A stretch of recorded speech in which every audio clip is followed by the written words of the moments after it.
आयजा ने अपने दोनों हाथ अपने पेट पर रखे हुए थे। उसका चेहरा दर्द से निचड़ रहा था और उसकी आंखों में सच में के आंसू थे। वो लड़खड़ाती हुई बाहर आई।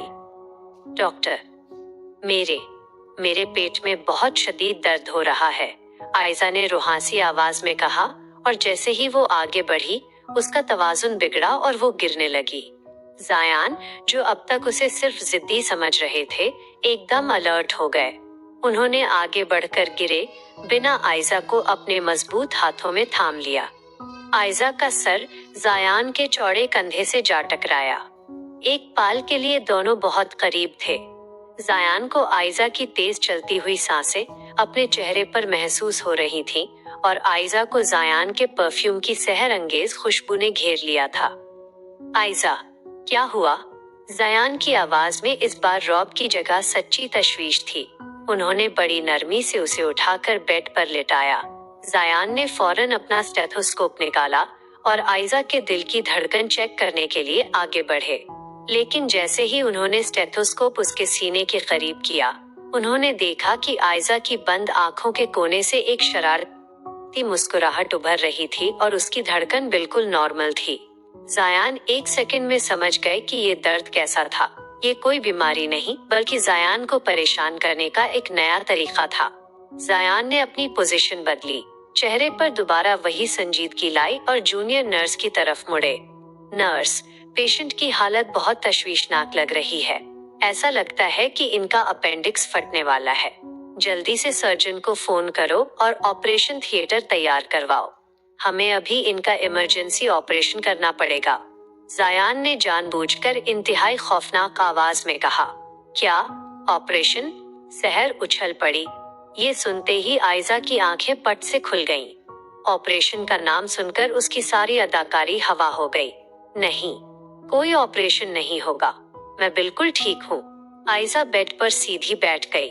उसका चेहरा अब सच में खौफ से सफेद हो रहा था। जायान ने स्टेथोस्कोप उतारा, अपने हाथ सीने पर बांधे और एक दिलकश मुस्कुराहट के साथ आयजा की तरफ देखा। ओ, तो दर्द गायब हो गया? मिस आयजा, मेडिकल साइंस में इतनी जल्दी शिफायाबी सिर्फ तभी होती है जब मरीज झूठ बोल रहा हो।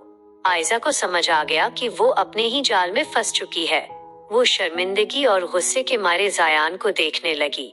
अब सुकून से बैठिए और नर्स से कहिए कि वो आपको ड्रिप लगा दे, वरना अगली बार मैं सच में सर्जन को बुला लूंगा। जायान ने झुककर धीमी लेकिन गहरी आवाज में कहा, जिससे आयजा के दिल की धड़कन सच में तेज हो गई।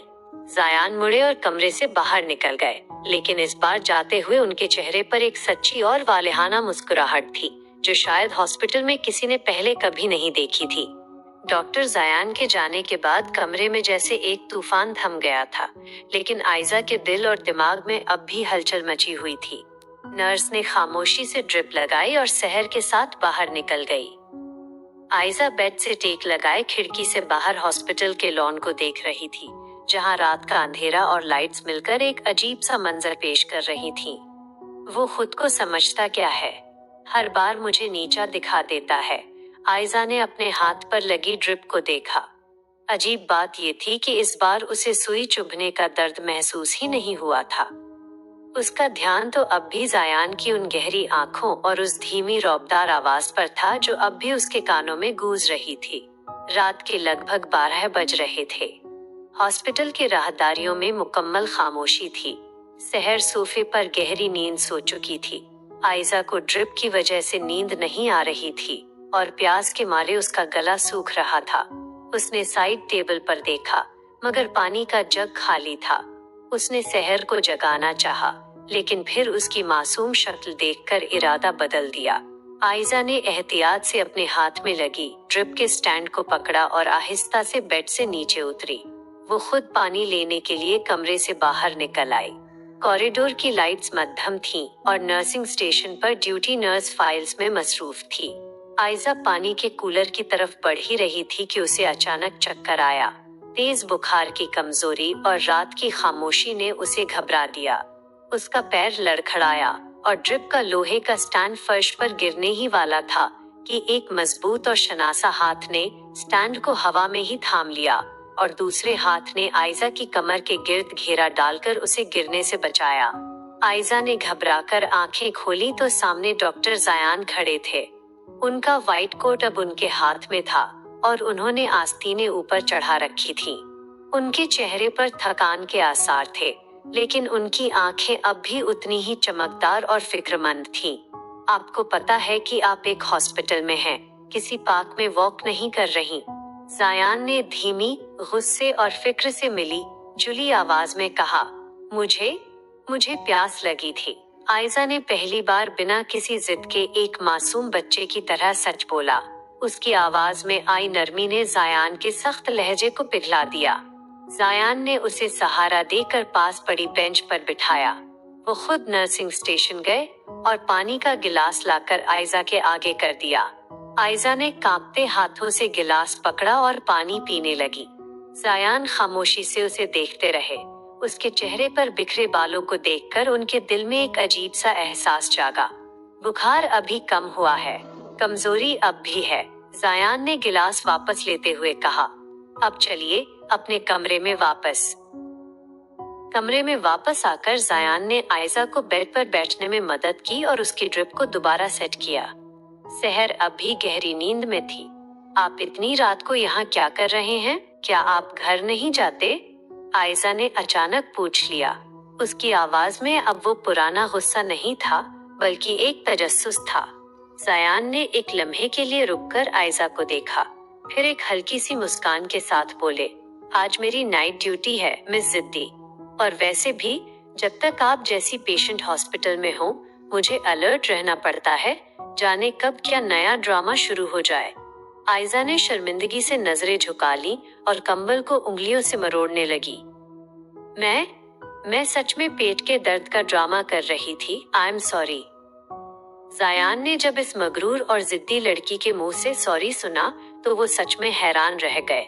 वो बेड के करीब झुके और नरमी से बोले, मुझे पता था, लेकिन सच्ची बात यह है कि आपकी ये जिद हॉस्पिटल के इस बोरिंग माहौल में कुछ अलग है। दोनों की नजरें एक बार फिर मिली और इस बार कॉरिडोर की मध्यम रोशनी में उनके बीच की दूरियां कुछ कम होती महसूस हुई। अगली सुबह जब धूप कमरे में फैली तो आयजा की आंख खुली। वो खुद को पहले से बहुत बेहतर और तरोताजा महसूस कर रही थी। आयजा, उठो, देखो कौन आया है, सहर ने खुशी से चहकते हुए कहा। कमरे का दरवाजा खुला और हॉस्पिटल के डायरेक्टर यानी डॉक्टर जायान के बड़े भाई डॉक्टर दानियाल अंदर दाखिल हुए। उनके साथ जायान भी थे, जो बिल्कुल प्रोफेशनल अंदाज में फाइल हाथ में लिए खड़े थे, जैसे रात का वो नरम लहजा सिर्फ एक ख्वाब था। गुड मॉर्निंग मिस आयजा, मैंने सुना है कि आपने हमारे स्टाफ को काफी तंग किया, डॉक्टर दानियाल ने हंसते हुए पूछा। आयजा ने शर्मिंदगी से जायान की तरफ देखा, लेकिन जायान ने अपनी नजरें फाइल पर ही जमाए रखी। दानियाल ने आगे बढ़कर आयजा की रिपोर्ट देखी और कहा, वेल, डॉक्टर जायान की रिपोर्ट के मुताबिक आप अब बिल्कुल ठीक हैं और आज शाम तक आपको डिस्चार्ज किया जा सकता है। डिस्चार्ज का नाम सुनकर आयजा के दिल को जैसे एक धचका लगा। वो हॉस्पिटल से भागना चाहती थी, लेकिन अब जब जाने का वक्त आया तो उसे महसूस हुआ कि वो इस जगह को या शायद किसी खास शख्स को छोड़कर जाना नहीं चाहती। लेकिन भाई, जायान ने अचानक अपनी फाइल बंद करते हुए कहा, इनका एक आखिरी टेस्ट बाकी है और इसकी रिपोर्ट आने तक मैं इन्हें डिस्चार्ज करने की इजाजत नहीं दे सकता। आयजा ने चौंककर जायान की तरफ देखा। जायान के चेहरे पर वही पुरानी शरारती और कातिलाना मुस्कान थी जो सिर्फ आयजा ही समझ सकती थी। डॉक्टर दानियाल ने छोटे भाई जायान की बात सुनकर हैरत से अपनी ऐनक दुरुस्त की और फाइल पर नजर डाली। आखिरी टेस्ट? जायान, मेरी नजर में तो आयजा के सारे पैरामीटर्स अब बिल्कुल नॉर्मल हैं। तुम किस टेस्ट की बात कर रहे हो? जायान ने अपने चेहरे पर मुकम्मल प्रोफेशनल संजीदगी तारी करते हुए कहा, भाई, इनका वायरल लोड अभी पूरी तरह क्लियर नहीं मालूम हो रहा। पिछली रात इन्हें शदीद कमजोरी की वजह से चक्कर भी आए थे।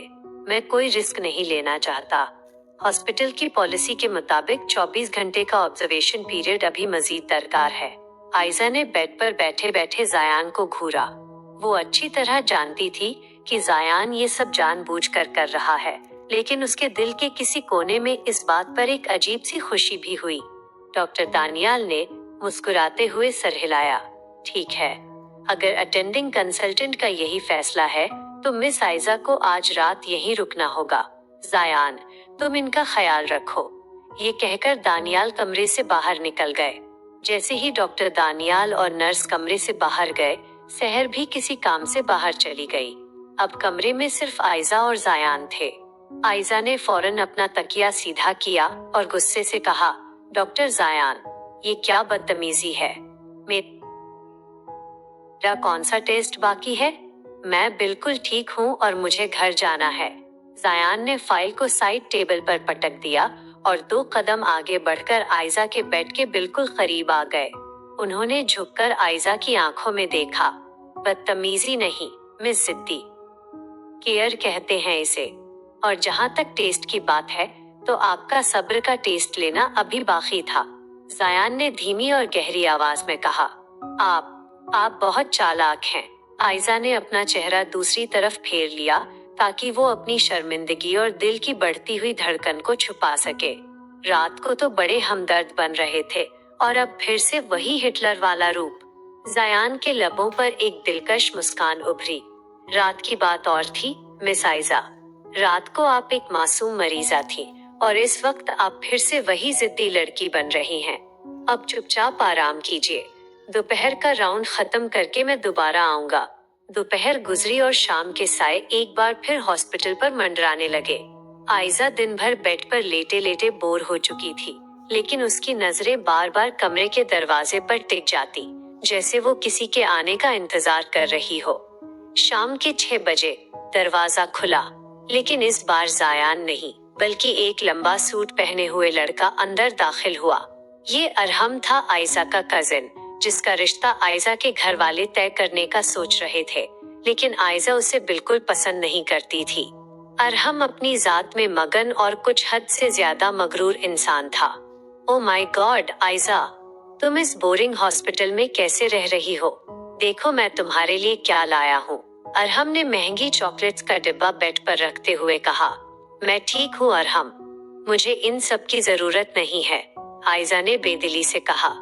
तुम्हारे पापा बहुत परेशान थे, मैंने सोचा मैं खुद आकर तुम्हें देख लूं। वैसे यहाँ का स्टाफ कितना बदतमीज है, मुझे बाहर नर्स ने रोकने की कोशिश की, अरहम ने सोफे पर बैठते हुए कहा। तभी डॉक्टर जायान रूटीन चेकअप के लिए कमरे में दाखिल हुए। जैसे ही उन्होंने अरहम को आयजा के बेड के करीब बैठे देखा, जायान के कदम एक पल के लिए रुक गए। उनके चेहरे की मुस्कान गायब हो गई और आंखों में एक सर्द सा तासुर आ गया। मिस्टर, ये प्राइवेट वार्ड है और इस वक्त विजिटिंग आवर्स खत्म हो चुके हैं, जायान ने सख्त और रौबदार आवाज में कहा। अरहम ने खड़े होकर जायान को ऊपर से नीचे तक देखा। और आप कौन? मैं आयजा का मंगेतर हूँ, मुझे किसी परमिशन की जरूरत नहीं है,